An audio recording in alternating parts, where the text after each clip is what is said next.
Sorry, I didn't get it. Okay, so what we're doing is preparing to do color charts.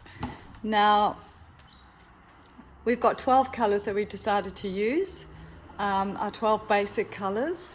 So I'll explain what they are once we start putting them on. But at this stage, we've just got a canvas pad. So it's actually a canvas paper or oil paper pad, not canvas. So it's an oil paper pad. Just show us the cover of it, Mags. Yes. This is an Art Spectrum oil pad, it's called. Okay, so we've divided it into 12 sections. And show us the tape you've bought. It's a thin tape. Where is it? Oh, so it's really thin. So we're not taking up a lot of space on the canvas pad. To 12 sections. 3.5. 3.5, and then we've just put the thin tape over the line.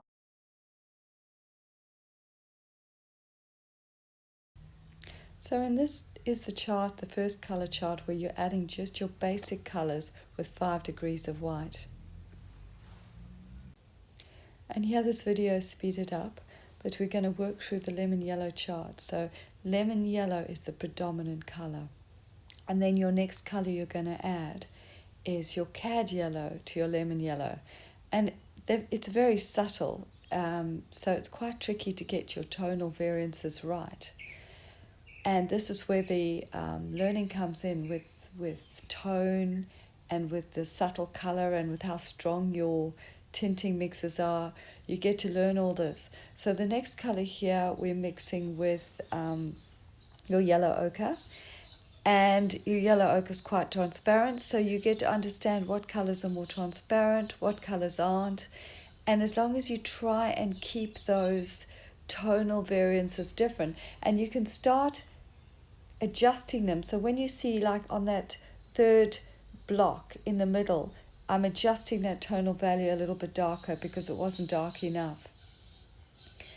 And this is where understanding how to keep your lemon yellow predominant comes in, because you can't mix too much of the other color in. So trying to find that middle tone and trying to keep the tones on each line of tonal difference the same. And that's quite tricky. So the color charts are quite amazing, and not only do you learn the very, very subtle differences between mixing certain colors and how much, but also you learn about the subtle tonal variances too, and you become quite a master at wielding that palette knife. It teaches you so much you don't even realize, and as you're going, you are picking up things and you're going to yourself, oh my goodness, I didn't know I could get that color from that. Right now we're mixing the cad orange, then we're going to the permanent rose and the crimson in these warm colors, and you'll just see the subtle differences. Lemon yellow is quite a soft and a color, and different lemon yellows have different strengths. This one I'm using is a Winsor & Newton lemon yellow, and it's quite subtle.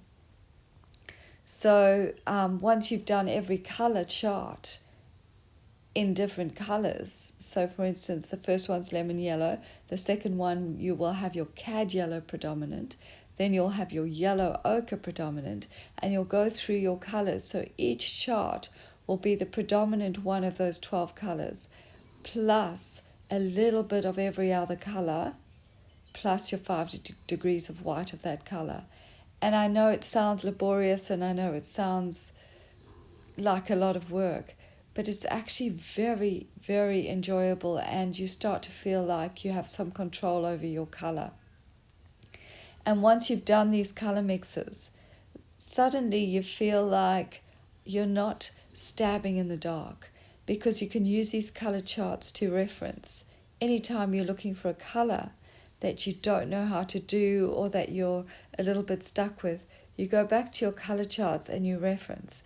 And of course, once you've done these charts, you're writing down your mixes too, so that you've always got an understanding of what color you used, what color was predominant, and also because we've got these 5 degrees, then you sort of have an idea of how much white you're mixing in to get that mixture as well. So there's so many fantastic benefits that come out of doing this. And one of them is your highlighted area. If you look at the bottom of that color chart, those lighter colors are the colors you'll be using to highlight, your objects once hitting the sun, or obviously the color of the light depends on what color you're going to use. But here you've got an understanding, instead of just adding white to things, you've got an understanding here of the subtle lighter colors you can use. And those variations are wonderful because you can still play warm colors against cool colors in a very subtle way and get some beautiful turned up contrast. The more you do these, and I know that Richard Schmitt, if you look at his book, Everything I Learned About Alla Prima Painting, or Everything I Learned About Painting Alla Prima, I don't know the exact title, but he does these color charts, and he did these color charts many times during his career, over and over again. And I know that I really need to do them again as well. Just doing this one was quite an eye-opener. And you know where this will really help you is when you're actually doing a painting, and some of the videos that I show, you'll see that I do this. I mix most of my colors beforehand. So what you do is you get your drawing in, your underpainting, whatever, in the darks. You mix all your colors. Then you actually start painting, and you flow through your painting so beautifully because you've got a palette full of the colors that you're aiming for. So you're not stopping and trying to mix every color, along the way, and then not having enough paint on your palette. This way you actually have little piles of paint. So you can load your brush with paint with all the beautiful colors you need in your painting. And that's how you create such true, vibrant colors, because you're not diluting them, you're not pushing them around your canvas to try and make them move and blend, and they get diluted that way. So the way that, so if you have all your colors on your actual palette ready to go, you're actually putting them thicker, you're putting them cleaner, and you're getting much more beautiful contrasts and marks and brush strokes, because you're not stopping to mix paint and there's not enough of it on your actual brush or on your palette.